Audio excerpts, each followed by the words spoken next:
Hi, welcome back to my channel. I'm Cynthia. This is Keen Adventures, and we're in the series 52 Weeks to Portugal. We are down to week 39 now. Hard to believe, but it's going by super fast still. I wanted to give a quick update. Tim and I both received our NIF numbers last week, and we are working on opening the bank account now in Portugal. As we move forward, though, we started to tell more and more people that we are moving to Portugal. And I kind of wanted to go over the main reason why we want to move to Portugal, because that seems to be the number one question. Why would you move to Portugal? You have a lovely house in northern San Francisco area, just outside of Napa, and there's no reason to go anywhere else. And I can kind of see that point, but Tim and I are more of interest than just staying in one location. We've been here for 11 years, which is the longest I've lived anywhere. Kind of amazing. I think the longest I lived anywhere before this was maybe 6 years when we lived in St. Louis. So this is kind of a stretch for us. But the main reason why we want to move to Portugal is really our lifestyle that we're looking for. We're looking to retire early. We're looking to spend more time together. We're looking to travel more than we are here. And in order to do so, we need to make that more accessible. We could retire early here, but that would limit us in our ability to travel. Not only because it's more expensive to travel in the United States, even going to Europe from here, or even traveling locally here, the cost to travel is much more expensive.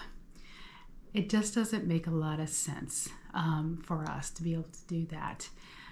And the time to travel here is very time consuming as well.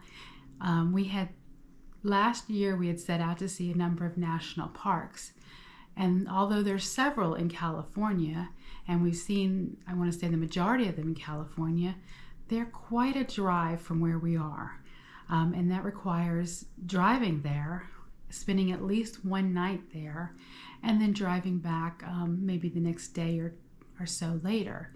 So we're looking at just the time to get somewhere from where we're currently located. Not that we're in the middle of nowhere, we're just north of San Francisco, but just to get anywhere in the United States requires driving to and from an airport, which takes about an hour and a half to get to San Francisco International or Oakland or even San Jose, or we could even fly out of Sacramento. So there's 4 airports that we could fly out of that are, I would say, reasonably close, within 90 minutes to 2 hours away. So accessibility there is not bad. It's just the time it takes to get to and from the airport, plus the cost to park at the airport when you're leaving your car for several days when you are flying anywhere. But you also have the cost of renting a vehicle wherever you go, because no place in America is really accessible by any means of transportation that you would see in Europe, such as their tramway systems, their underground subway systems, their bus systems, or things of that nature. In the United States, you would use a vehicle to get anywhere that you'd want to go. So for us, looking at the kind of lifestyle we want to be able to travel more. And the traveling we want to do is mainly, I would say, in Europe. It's not in the United States. We've lived in the United States not our whole life.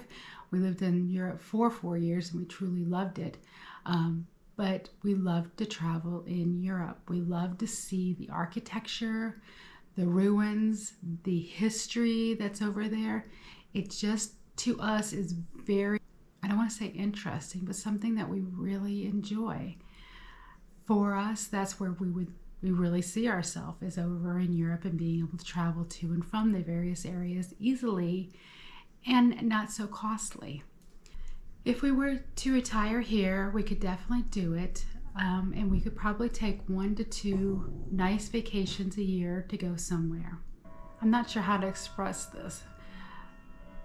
In Europe, there's many festivals, there's many places to see, there's new experiences, there's cultural events, there's different types of food to try, and it's all easier to access than it is here. It's all something that you can walk in a downtown area and not be so worried about your safety as you would be in New York City, say at nighttime, or Chicago in the evening, or some of these other places, even San Francisco, with the homeless population. Not to say that there's not a homeless population in Lisbon or Porto, because there definitely is some, but it's not nearly as extensive as it is here. Plus, the crime rate over there is not nearly as extensive as it is here in the United States. So it's just something to think about. Where do you feel safer? Where do you want to explore? What is there to see? When I think about going to Chicago or New York City, most people go there to see the shows, maybe see a few sites, and mainly go shopping. Tim and I are not really interested in shopping. We do like the theater, and we have been to the theater in London before, and we really did enjoy that. Let's talk about that. Let's talk about how accessible it is to get from Lisbon to another destination in Europe. So I just looked at flight cost to get from Lisbon to London Heathrow non-stop. It would take 2 hours and 35 minutes and cost $120 round trip if I were to book the tickets approximately 3 months out, November 7th through November 14th, for 1 full week.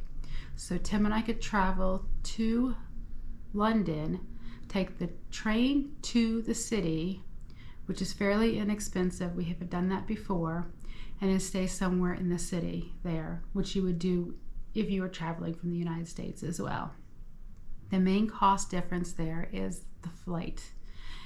The other difference there is the time it takes to get to London.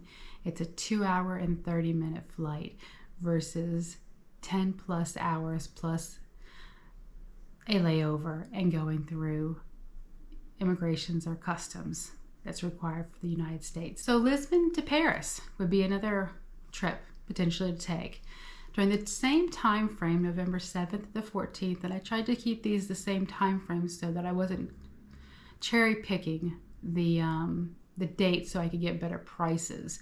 I was looking for direct flights November 7th through the 14th, so it's 1 full week. I wasn't trying to take into consideration any discounted days or anything of that nature, just a normal vacation week that you would potentially take from the United States, regardless of the time of year that you would book out in advance, and possibly you could find a good airfare for it. So for a nonstop flight from Lisbon, Portugal to Paris, the cost on EasyJet is $123 per person. Again, that's nonstop. If you were to take it from the majority of cities in the United States, you'd probably have at least one layover, and it would probably be 10 plus hours to get there. So that's significant in your ability to travel to a different city, actually enjoying your time in that city without having jet lag. Say you wanted to spend some time in Ireland. Ireland is beautiful. Tim and I have been there several times. If you were to fly from Lisbon to Dublin nonstop during the same time frame, November 7th through the 14th, a round trip flight would take you 2 hours and 42 minutes, and the flight would cost you $181 on EasyJet. We have taken EasyJet before. They're very similar, I want to say, to a Southwest type flight, although I think you have to pay for your baggage there. But of course, if you're coming from Lisbon and you're staying a week there, you probably wouldn't have quite as much baggage or luggage as you would probably tend to bring from the United States, because you're not as far away from home. And I think once you start traveling in Europe and you live in Europe, you tend to start traveling minimalistically than you do when you're traveling from the United States, because your fear of forgetting something is more real when you are not accustomed to different countries. So again, getting to Dublin in under 3 hours, not having the jet lag that you would have if you flew in from the United States, and the cost effectiveness of flying from Portugal as opposed to flying from the United States would save you a considerable amount of money. Again, you can take a taxi if you like to whichever area in Dublin that you'd want to stay at. those costs would be the same regardless of whether or not you were coming from the United States or if you were coming from Portugal. Tim and I have visited Rome on several occasions. It's a beautiful city, so much history. It's an amazing place to be. I don't think you can ever see enough of it. So that's a place that we will definitely go back and visit over and over again, just because it is so amazing. It just is an amazing city. To get from Lisbon to Rome, it's a little under 3 hours on a direct flight. The cost is $137 per person round trip, November 7th to the 14th, as I'm looking on Expedia right now. Of course, these flight costs will change, but that's just what I'm looking at right now. For you to go to Rome, again, from the United States, it would be 10+ hour flight and significantly more expensive than $137 per person. So you were looking at 3 hours versus 10+ hours. Again, you're not going to have the jet lag that you would have if you were coming from the United States, meaning you could do this trip. You could do more trips in a year's time than 1 or 2 a year, because of the cost you're saving just solely on the airfare alone would be significant for 2 people. In addition to that, you don't have the jet lag when you're coming and going for only a 3-hour flight versus an overnight flight, more than likely to get to any place in Europe. Lastly, I wanted to talk about Athens, Greece. Athens, beautiful. We've been there before as well. We don't like Athens as much as we like the islands that you can visit, that you can get to readily, easily from Athens airport, or you can take one of their ferries to their island. We've done both. Santorini is absolutely gorgeous. There are other islands we've been to as well that are not quite as touristy. But to fly to Athens, direct flight from Portugal to Athens is a little under 4 hours. The cost on EasyJet to fly there November 7th to the 14th is $146 per person. That's significantly less than what you would spend on a flight from the United States to get to Athens. And the time to get there, again, 4 hours, under 4 hours, compared to a flight from the United States, would probably take you 12+ hours. There would be an overnight flight that would lead you with at least 1 day, if not longer, of jet lag. That's significant when we talk about our lifestyle and what Tim and I really want to do as we age and what we want to do in retirement. We want to travel. We want to be able to see things. We want to go exploring. It's not about buying things for us. It's not about materialistic things for us. It's more about experiences and enjoying our life together. So that's one of the major reasons we're looking to move to Portugal, is the lifestyle that we want, that we can afford. It's not only the affordability of it, but it's also the time that you get to enjoy it. It's not as enjoyable to be on a flight for 12 hours overnight and be fully exhausted when you get somewhere, as it is to be on a flight for just a few hours and to really be able to enjoy the first day that you're there, as well as returning back to your home, wherever that might be, and not feeling completely exhausted. It's also about the fact that you can do this multiple times a year, because it's so much less expensive to be able to fly anywhere or to go anywhere within Europe, as opposed to staying in the United States and being able to fly overseas to experience things. And you might be saying, well, why don't you just fly overseas and stay for the 90 days that you're allowed to stay there and see more of what you want to see and take a longer period of time? Then it's not nearly as expensive. Well, that's not true, actually. It's actually fairly expensive to do that. If you think about the fact that if you were to take a 90-day time frame and fly over to, say, London, and then maybe take the train from London to Paris, that would probably cost you as much as a flight from London to Paris, and then spend a week over in Paris, and then maybe take a train over to, say, Munich for 6 hours possibly. You're talking about spending a lot of time, again, on a mode of transportation to and from the various cities.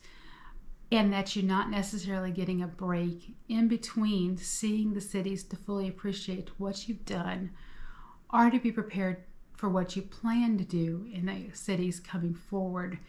That may sound silly, but I think you need some time to decompress and really let what you've done soak in so that you can fully appreciate your next adventure, as opposed to compressing it all into one longer time frame when you're still trying to get over the amazing thing you saw 2 weeks ago, that you really can't sit back and say, oh, look at this fabulous thing I'm seeing now. Or where you've seen so many castles in one particular travel adventures that they all start looking alike, and you cannot differentiate between the one you saw in France versus the one you saw in Germany and how unique they really are. So this is why we're looking to move to Portugal. We feel like this would be the ideal location for us to retire. We feel like the cost of living over there will allow for us to have the lifestyle we would like to have in retirement and give us the ability to travel and see Europe the way we want to see Europe.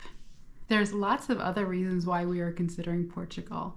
The cost of living over there is significantly less.